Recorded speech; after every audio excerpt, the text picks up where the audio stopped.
If you've jumped straight into this section without completing the earlier parts of this lesson, open the file 03.sib from the Lesson 5 folder. As you've progressed through this lesson, you've been asked to save versions of the score. Each one of these is an archive of your progress at that point, and you can refer to it at any point in the future. This is extremely useful for collaborating on scores. A film project is a good example where you might find a composer, orchestrator, and several copyists all working on one file.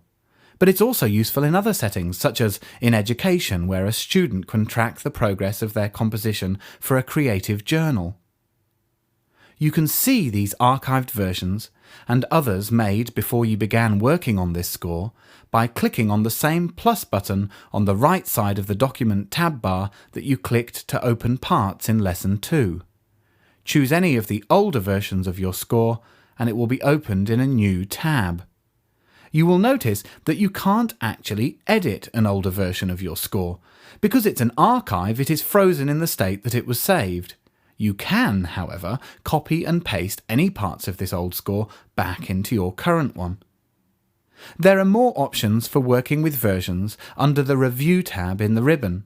The Previous and Next buttons allow you to quickly move between versions. If you want to actually revert back to working on an older version, you can click the Make Current button. The other controls in the ribbon give advanced export options, and these controls can also be accessed from the Edit Versions dialog box. Most of the options here are explored in higher levels of the Sibelius course, but it's worth noting that you can move very quickly between versions and even preview their pages within this dialog box. The Edit Versions dialog also summarises all comments within any version. Close the dialog and with no selection, add a comment to your score by clicking the New Comment button in the ribbon, and then clicking in the score where you'd like to create it. You'll need to be in your current score and not in an archived version to do this, of course. You can write comments straight onto the comment and press Escape when you're done. You can resize the comment by clicking and dragging the bottom right-hand corner, and if you make it too small for the text to be included, Sibelius adds a red warning sign at the bottom right-hand corner. You can also double-click in the top section of the comment, and this minimizes it so it can't get in the way of the music, leaving just your initials.